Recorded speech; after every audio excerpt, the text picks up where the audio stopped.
Hello everyone, my name is Anuja and I'm from Supergrads, and this is one more video in our Supergrads 500 series. In this series of videos, we meet and we solve questions on important concepts that are frequently asked in your exams. So today we will be covering a topic called idiomatic usage. It's more about familiarizing yourself with idiomatic expressions that are commonly asked and understanding their usage. I have divided today's session into various exercises and we'll discuss all of them together to help you out. So let's not wait any further and let's get started with the very first exercise. And here you go. So I'll give you a couple of minutes, and or alternatively, you could pause the video here and solve the exercise and then play it again to listen to the answers.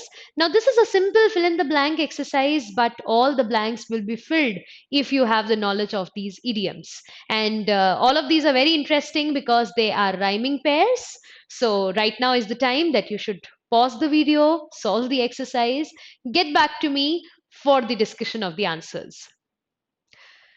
So, question number one.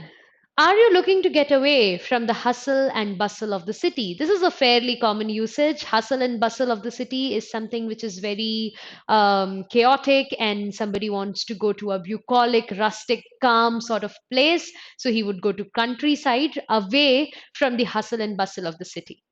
Now, question number two talks about the dust inevitably gets into all the little. Now, your hint here is little. And if I have to go along with that, I would say nooks and crannies. These are small spaces where dirt could sit and you would not be able to clean it easily.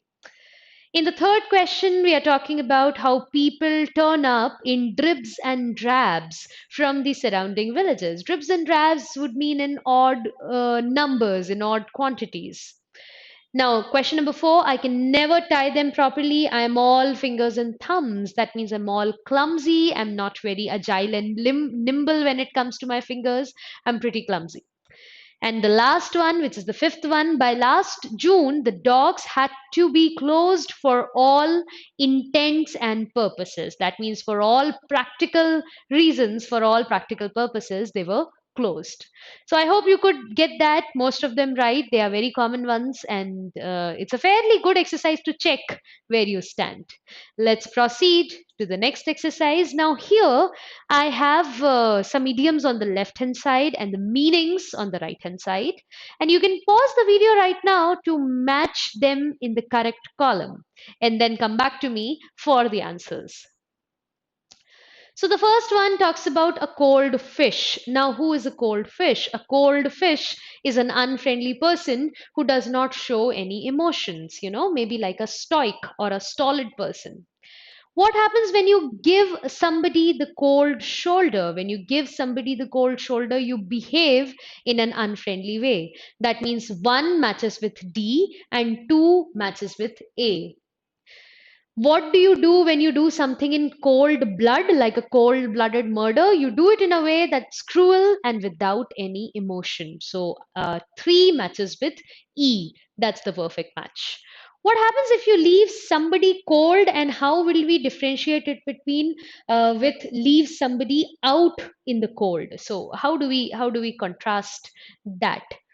So when you leave somebody out in the cold, I think the reference here is to not including a person in an activity. And that is why fifth matches with C. You not include somebody in an activity. And when you leave somebody cold, you leave somebody in a way that he does not feel anything. Probably he's not moved by at all. Your speech did not have enough rhetoric. So fourth matches with B. So this was a good way to learn idioms. Actually, I wanted to demonstrate it to you because if you can group them together, as you can see, all the idioms have cold common in them. So if you could do that, you'll very easily be able to remember most of them. Let's proceed to our next exercise.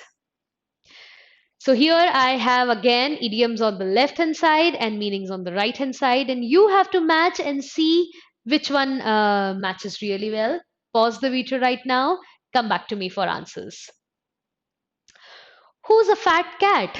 I think the reference is here to how fat the cat is, and that is because fat cat is a rich business person, has a lot of resources, has a lot of money to become all fat cat.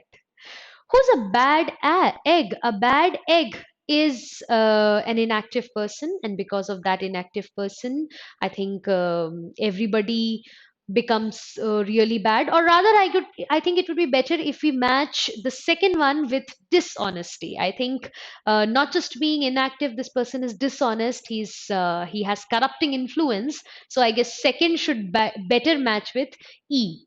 Who's a pen pusher? As it's quite obvious, a pen pusher is an office worker who keeps working with his pen. That's his job. Who's a live wire? So live because maybe the live electricity running through him. So a live wire is a quick, active, supercharged sort of person. And who's a couch potato? I think now we can match it with an inactive person. Like couch potato, you also have people like mouse potatoes who keep sitting in front of a desktop and they keep watching something, and their lifestyle is all sedentary. And the case with couch potato is he keeps sitting in front of the TV and he just does not get up. So question number fifth can be matched with B. And now we are proceeding towards our last exercise, students. Now, this exercise talks about some foreign phrases because there are certain foreign phrases which are so commonly used that you're supposed to know them. So, pause the video right now and come back to me for the answers. Question number one, the minister has done a complete volte-face over this policy. Volte-face is 180-degree turn, complete opposite of the stand that he took earlier. Okay, because no other word fits here. Let's talk about the second one. You could go on almost ad nauseum. Ad nauseum, that means you go on and on to a degree which could get really sickening because you're just listing her achievements. So you're becoming narcissistic on her behalf, maybe. Now, question number three, I don't know how.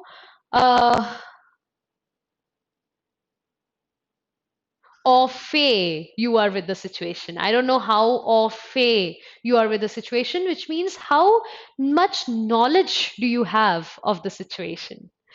And the fourth one, by all accounts, she remained compos mentis right up to her death, which means in right frame of mind, in sane mind, that is compos mentis. And on the contrary, non-compos mentis is when you're not in the right frame of mind. And the fifth one, the first I knew of it was when I read in the newspaper, Plus Sachant. That means there's nothing that can be done about it right now. So, with this, we have come to an end of this discussion where we tried to find out about idiomatic expressions and their usage. I hope it could motivate you to go ahead and find out some more. I wish you all the very best with this quest for learning. Keep learning, keep improving. Thank you so much.